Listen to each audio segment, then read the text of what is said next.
Hello friends, स्वागत है आप सभी का आपके अपने YouTube channel Cybertech campus Nawada में। आज का जो टॉपिक है वो है एक्सेल वीबीए में डेटा टाइप।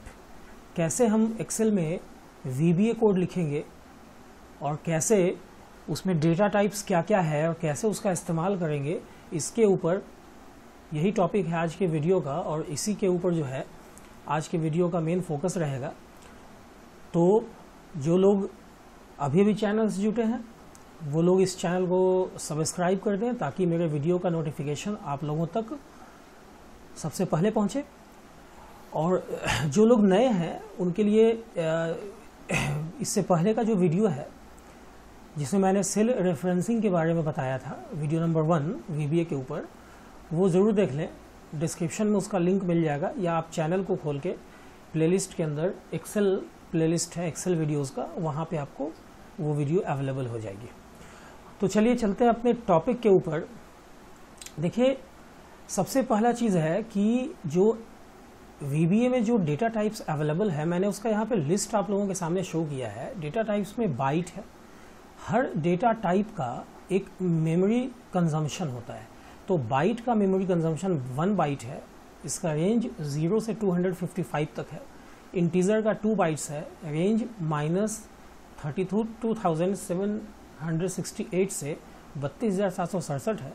लॉन्ग का 4 बाइट्स रेंज दिया हुआ है। Booleans, double, string, object, date, currency, variant, ये सारे जो है अलग अलग डेटा टाइप्स हैं। तो इन सारे डेटा टाइप्स को हम लोग अभी डिस्कस करेंगे 1 बाय 1। तो वीडियो के अंत तक बने रहें, किसी भी पार्ट को स्किप ना करें, क्योंकि स्किप करने से होता क्या है कि आपका फोकस अचानक से हट जाता है आपके मेन एम से और फिर बाद में तकलीफ होती है समझने में। तो देखिए, यहाँ पे ये मैंने एक्सेल खोल के रखा है। यहाँ पे भी मैंने टॉपिक दे रखा है Excel VBA data types explained. तो आते हैं, चलिए सीखते हैं कैसे डेटा टाइप्स काम करता है। यहाँ पे हम लोग मैक्रो में जाते हैं। यहाँ व्यू मैक्रोज में गए और यहाँ से सपोज हमने मैक्रो का नाम ही दे दिया डेटा टाइप्स और ये हमने यहाँ से क्रिएट कर दिया। तो ये सामने आपके यहाँ पे डेटा टाइप है। एक एक डेटा टाइप को हम लोग समझते हैं। सबसे पहला डेटा टाइप, अगर यहाँ हम लोग देखें इस लिस्ट को, तो यहाँ पे सबसे पहला डेटा टाइप है बाइट। तो कैसे बाइट काम करता है आइए समझते हैं इसको।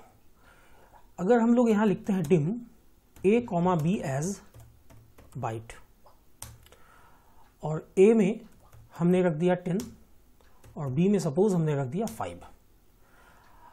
अब बहुत ध्यान से समझेंगे, हमने यहाँ MSG बॉक्स का इस्तेमाल किया, मैसेज बॉक्स का इस्तेमाल किया और A को यहाँ पे प्रिंट कर दिया। उसी ढंग से MSG box B, MSG box A plus B, MSG box A minus B, MSG box A into B, MSG box A by B, MSG box A mod B, जहां मॉड जो है वो आपको रिमाइंडर देगा, प्लस एडिशन देगा, minus subtraction, asterisk multiplication, by division, और mod जो है वो आपको रिमाइंडर देगा after performing the division operation. अगर इतना ये चीज़ हम लोग लिख करके अगर सपोज कि इसको हम लोग रन करते हैं तो आप पाएंगे कि ये देखिए आपका 10 आया वैल्यू ऑफ A, उसके बाद ये वैल्यू ऑफ B आया 5, उसके बाद ये दोनों का एडिशन 10 + 5 15 आया, फिर दोनों का मल्टीप्लिकेशन, दोनों का है ना, ये सारे ऑपरेशन परफॉर्म करके इसने आउटपुट आपके सामने रख दिया। वो डिवीज़न के बाद 5 से जब 10 में भाग लगेगा तो रिमाइंडर 0 आएगा। लेकिन अब यहाँ पे हम लोग एक चीज़ समझते हैं। यहाँ पे हमने जो बाइट लिया और ये जो MSG बॉक्स हमने लिया है, तो ये सारा जो वैल्यू है वो एक ही मैसेज बॉक्स में ना आके अलग अलग मैसेज बॉक्स में आ रहा है। तो हम ऐसा करते हैं कि MSG बॉक्स में हम लोग A का वैल्यू देते हैं प्लस VBCRLF, बहुत ध्यान से समझेंगे इस चीज़ को, प्लस B का वैल्यू, ये आपका B का वैल्यू आ गया। उसके बाद plus VBCRLF plus a plus B का वैल्यू, यहाँ a प्लस बी को आप लोग ब्रैकेट में रख लें, प्लस VBCRLF, जहाँ VBCRLF का मतलब न्यू लाइन होता है, और उसके बाद आप a माइनस बी का वैल्यू आपको प्रिंट करवाना है। तो चलिए यही इतना चीज़ हम लोगों को प्रिंट करवाना है सपोज, बाकी चीज़ हम लोग हटा देते हैं क्योंकि बाकी ऑपरेशंस तो सिमिलर वे में है। यहाँ पे हम लोग ये सीख रहे हैं कि कैसे हम लोगों को ये ऑपरेशन देखिए कैसे करना है। अब जब आप इसको रन करेंगे, देखिए यहाँ पे क्या होगा, ये टाइप मिसमैच का एरर दे रहा है क्योंकि VBCRLF मतलब न्यू लाइन जो है वो आपका स्ट्रिंग है। तो यहाँ पे आपको स्ट्रिंग में कन्वर्ट कर लेना होगा a के वैल्यू को, उसके बाद यहाँ पे b के वैल्यू को भी आपको स्ट्रिंग में कन्वर्ट कर लेना होगा, एंड सिमिलरली यहाँ पे a प्लस बी के वैल्यू को भी स्ट्रिंग में कन्वर्ट करना होगा, और सिमिलरली a माइनस बी के वैल्यू को भी स्ट्रिंग में कन्वर्ट करना होगा। आप देखेंगे कि देखिए एक ही मैसेज बॉक्स में आपके पास a का वैल्यू, b का वैल्यू, एडिशन और सब्ट्रैक्शन, ये सारी चीज़ें आपकी एक ही मैसेज बॉक्स में आ गई। यहाँ पे आप चाहें तो मैसेज भी दे सकते हैं, मैं इस पार्ट को हटा दे रहा हूँ जो कि लंबा हो जाएगा पार्ट, और यहाँ पे अगर मैं ऐसा लिख दूँ डबल कोटेशन के अंदर the first integer, so the first byte is, और यहां पे अगर मैं लिख दूं the second byte is, तो अब जब आप ऐसा कुछ एडिटिंग करके जब आप यहां पे इसको रन करवाएंगे तो ये देखिए the first byte is 10, the second byte is 5, ऐसा मैसेज दे रहा है। आप एडिशन सब्ट्रैक्शन के लिए भी ऐसा कर सकते हैं, कोई दिक्कत उसमें नहीं है। रेंज बाइट का 0 to 255 होता है। उसी ढंग से अगर हम सपोज यहाँ पे हमने अगर लिख दिया dim p, q as integer, और हमने यहाँ पे p में हमने यहाँ पे क्या किया कि p में हमने रख दिया सपोज 100 और q में हमने रख दिया 23। तो अब देखिए मैं एक चीज़ और यहाँ पे आप लोगों को बतलाने जा रहा हूँ, message 1 message 2 as string data type भी हो जाएगा। अब यहाँ पे मैं स्ट्रिंग 1 में मैसेज 1 में मैं रख दे रहा हूँ द फर्स्ट इंटीजर इज, और मैसेज 2 में मैं रख दे रहा हूँ the second integer is, और उसके बाद मैं यहाँ पे MSG बॉक्स, ये थोड़ा जल्दी काम हो जाए इसके लिए मैं कॉपी पेस्ट कर दे रहा हूँ, Ctrl+C, और यहाँ पे मैंने इसको पेस्ट कर दिया। मैं यहाँ पे लिखता हूँ ये पूरा मैसेज के जगह पे अगर मैं M1 लिख दूँ तो M1 का वैल्यू जो कि द फर्स्ट इंटीजर इज है वो आ जाएगा str ऑफ p, और उसके बाद यहाँ पे ये मैसेज ना लिख के, मैसेज मैंने स्टोर कर लिया M2 में, यहाँ पे मैं M2 लिख दूँ तो वो पूरा मैसेज आ जाएगा। अब जब आप रन करेंगे तो देखिए आप पाएंगे ये पहले वाले मैसेज बॉक्स का डिस्प्ले है और ये आपके दूसरे वाले मैसेज बॉक्स का डिस्प्ले आ गया। तो अगर आप चाहें तो इस मैसेज को भी आप किसी वेरिएबल में रख सकते हैं। वेरिएबल क्या है? वेरिएबल एक टेम्पररी नेम्ड लोकेशन होता है, जैसे M1, M2, A, B, P, Q and so on, जो प्रोसेसिंग के वक्त जो है वो किसी पर्टिकुलर वैल्यू को रखता है। अब वैल्यू क्या होगा भाई? तो वैल्यू उसके टाइप पर डिपेंड करता है।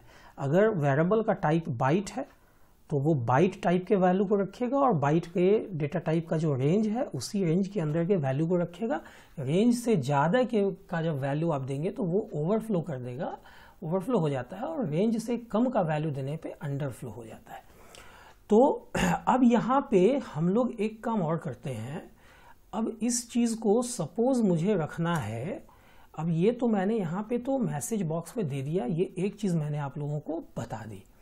अब मैं चाहता हूँ कि यहाँ पे मैं एक्चुअली ऐसा नहीं करूँ, मैं किसी पर्टिकुलर सेल में इसको रख दूं। तो पिछले वीडियो में मैंने सेल रेफरेंसिंग के बारे में बताया था, तो उसी का इस्तेमाल करके मैं ऐसा करता हूं, A2 में रख दे रहा हूं, A2 में A का वैल्यू जो कि एक पर्टिकुलर बाइट है, मतलब कि 10, और मैं यहां पे सपोज A3 में मैं रख दे रहा हूं। तो ऐसा मैं करता हूं, यहां पे A2 में ना रख के मैं B2 में रख देता हूं A का वैल्यू, और यहां पे मैं B के 3 में रख दे रहा हूं B का वैल्यू। सिमिलरली इस चीज को भी मैं हटा देता हूं, और यहां पे मैं B4 और B5 में उस वैल्यू को रख रहा हूं।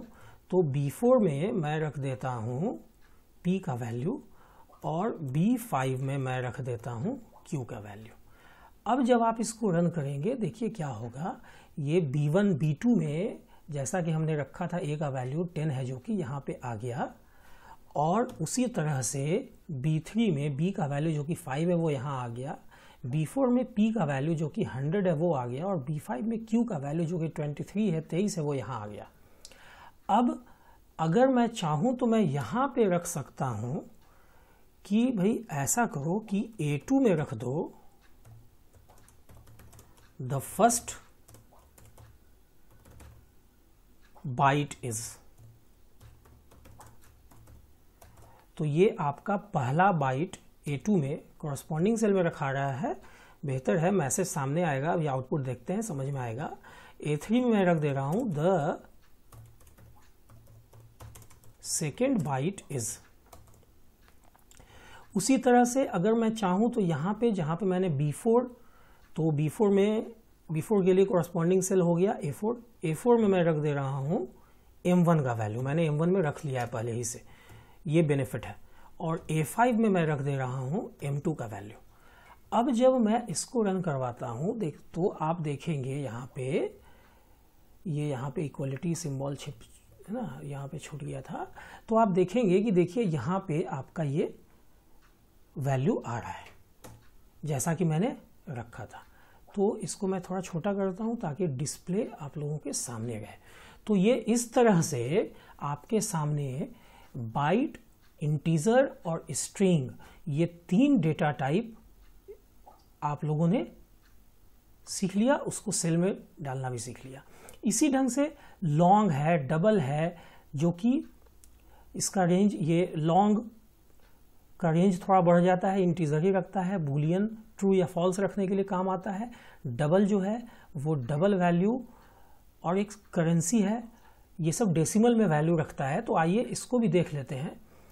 यहाँ पे अगर मैं यहाँ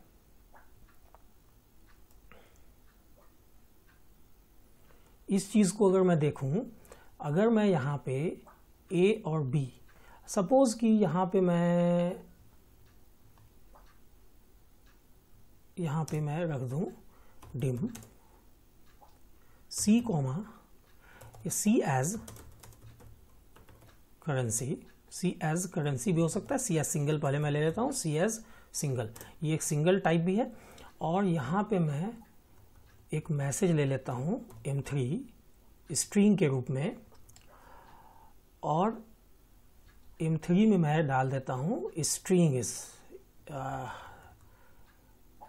सिंगल का वैल्यू है, तो M3 जो है उसमें मैं डाल देता हूं द सिंगल वैल्यू इज। अब आप देखेंगे कि यहां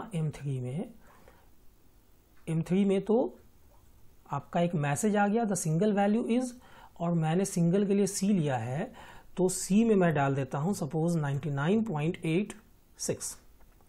अब मैं क्या करता हूं कि यहां पे ये तो आपका बाइट के लिए हो गया, ये आपका, चलिए इस सिंगल को मैं यहाँ से उठा के यहाँ नीचे रख दे रहा हूँ। और यहाँ पे अगर मैं B के 6 में रखना चाहता हूँ, पहले तो मैं A के 6 में डाल देता हूँ M3 का वैल्यू, मैसेज नंबर 3, और यहाँ पे मैं B के 6 में डाल देता हूँ सी का वैल्यू। अब जब मैं इसको रन कराऊंगा तो आप देखेंगे ए के 6 में, ए यहाँ पे A6 में, यहाँ पे A6 में, और यहाँ पे B6 में। तो आप देखेंगे यहाँ पे जैसे ही मैंने रन कराया तो आप देखेंगे कि यहाँ A6 में द सिंगल वैल्यू इज, जो कि M3 का वैल्यू है, स्ट्रिंग है, वो आ गया, और B6 में C का वैल्यू आ गया जो कि 99.86 है। अगर मैं यहाँ पे dim d एज डबल, एक डबल वैल्यू ले लूँ, और यहाँ पे सपोज मैं ऐड कर लूँ M4 एज स्ट्रिंग, और यहाँ पे M4 में मैं ऐड कर लेता हूँ, मैसेज नंबर 4 है, द डबल वैल्यू इज, और यहाँ जब डबल वैल्यू के लिए D है तो सपोज मैंने D में रख दिया 9987.456। तो अब मैं यहाँ पे लिखता हूँ कि A के 7 में रख दो M4 का वैल्यू, और B के 7 में रख दो D का वैल्यू। तो अब जब मैं इसको रन कराऊंगा तो आप लोग देख रहे होंगे यहाँ पे A के 7 में the double value is message आ गया, जबकि B के 7 में यहाँ पे ये वैल्यू आ गया। तो इस तरह से ये दो और डेटा टाइप का एक्सप्लेनेशन हो गया। यहाँ पे एक लॉन्ग और बूलियन बचा हुआ है, तो मैं अब ऐसा करता हूँ कि यहीं पे मैं यहाँ पे अब सपोज कि मैं इन सारी चीज़ों को हटा देता हूँ, और यहाँ पे मैंने लिख दिया suppose dim l as long, और इस l में मैंने रख दिया एक कोई लॉन्ग वैल्यू। और उसके बाद अगर मैं b के 9 में या सपोज b के 2 में ही मैं रखना चाहता हूँ l का वैल्यू, तो आप जैसे ही इसको रन करवाएंगे तो आप देखेंगे कि b के 2 में ये लॉन्ग वैल्यू आपकी आ गई। अगर आप इसमें चेंज कर देते हैं तो आप देखेंगे कि वो चेंज्ड वैल्यू यहाँ पे है। इसी तरह से अगर आप यहाँ लिखते हैं l एज बूलियन, तो अभी सपोज आपने l में कुछ भी नहीं रखा, आप l का वैल्यू अगर यहाँ पे देते हैं तो बाय डिफॉल्ट किसी भी बूलियन वेरिएबल का जो इनिशियल वैल्यू होता है वो फॉल्स होता है, तो वही यहाँ पे आ गया। लेकिन अगर आप l इक्वल्स ट्रू लिख देते हैं और यहाँ पे आप जब उसको रखते हैं तो l का वैल्यू ट्रू आ गया। अगर मैं यहाँ पे चेक करूँ कि क्या 12 ज़्यादा है 45 से, तो जो भी रिजल्ट आएगा वो l में आएगा, और चूंकि 12 नहीं ज़्यादा है 45 से इसलिए फॉल्स आया, तो l का वैल्यू फॉल्स हो गया। अगर मैं यहाँ पे इस 12 को 712 बना दूँ, उसके बाद मैं रन करूँ तो देखिए ट्रू आ रहा है। तो ये आपका बूलियन वैल्यू भी ऐसे काम कर जाता है। अगर मैं यहाँ पे सपोज मैंने लिख दिया d एज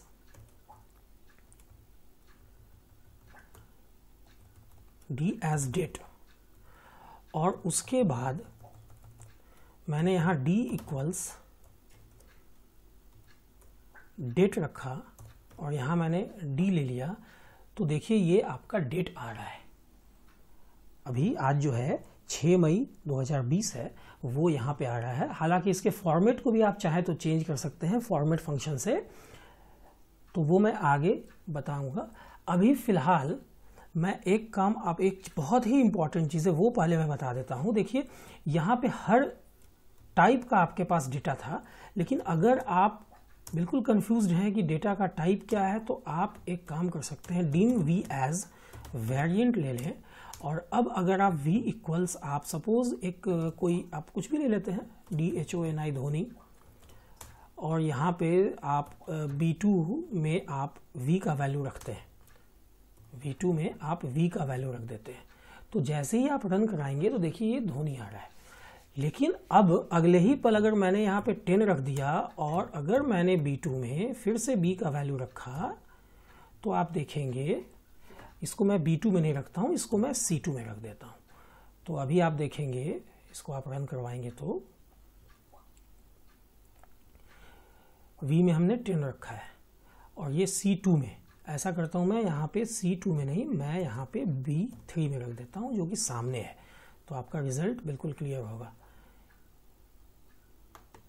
ये देखिए ये क्या हो रहा है, 10 यहाँ पे 10 आ रहा है, उससे पहले यहाँ पे मैंने C के 3 में रखा था वो आ रहा है, तो इसलिए मैंने सामने रख दिया। अब चूंकि पहले से भी शायद वहाँ पे 10 था, मैं यहाँ पे 7 रख देता हूँ, उसके बाद मैं रन करवाता हूँ। देखिए ये वैल्यू चेंज होगा, आप यहाँ से रन जैसे ही करते हैं तो आप पाएंगे कि ये 7 हो रहा है। तो वेरिएंट के साथ खास बात ये है कि वेरिएंट में आप जैसा वैल्यू रखेंगे ये किसी पर्टिकुलर डेटा टाइप के साथ स्टिक नहीं रहता है। आप जैसा वैल्यू रखेंगे वैसा इसमें वैल्यू आ जाएगा। जैसे अभी आप यहाँ V में रख देते हैं सपोज ट्रू, और आप C के 4 में रखना चाहते हैं V का वैल्यू, तो देखिए ये ट्रू, या यहाँ तो यहाँ देखिए यहाँ पे ट्रू आ रहा है, ये ट्रू है आपका, चूंकि मैंने C में रख दिया है। अगर आप B के 4 में रखना चाहते हैं तो आप देखेंगे कि यहाँ देखिए B के 4 में 100 है, जब आप इसको रन करेंगे तो यहाँ पे ट्रू आ रहा है। तो ये अलग अलग वेरिएंट जो है वो अलग अलग डेटा टाइप के साथ रन कर जाता है। अब देखिए कुछ चीज़ें जैसे ऑब्जेक्ट होती हैं, अगर मैं ऐसा लिखूं सपोज डिम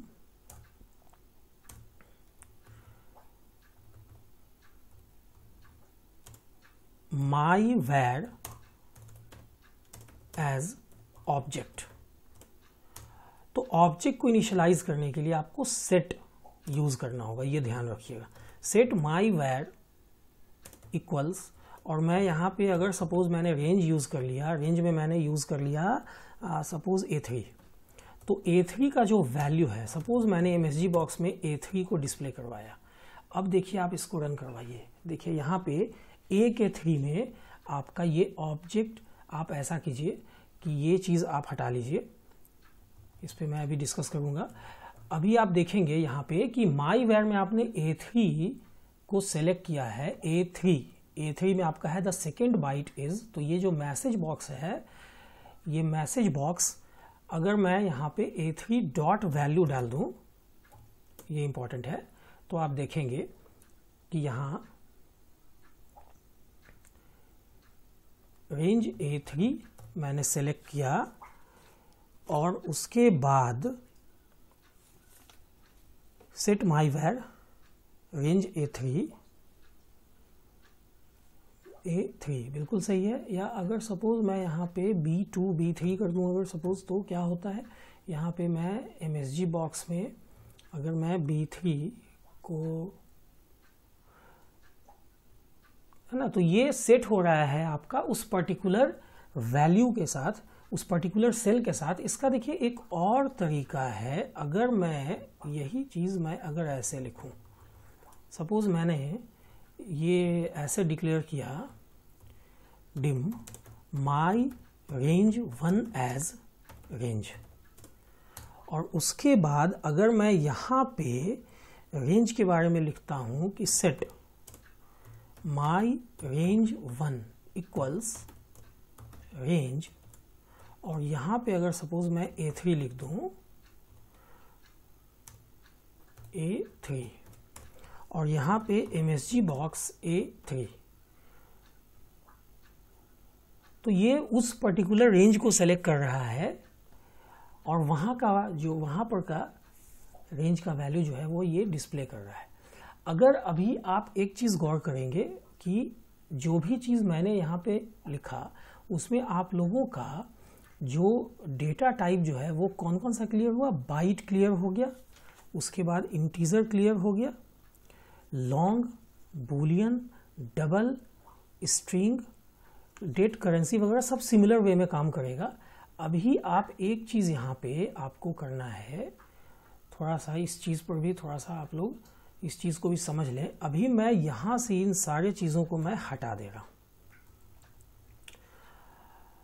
और अभी अगर मैं कैलकुलेशन के साथ कुछ करना चाह रहा हूँ तो आप देखेंगे यहाँ पे सपोज मैंने यहाँ पे ले लिया,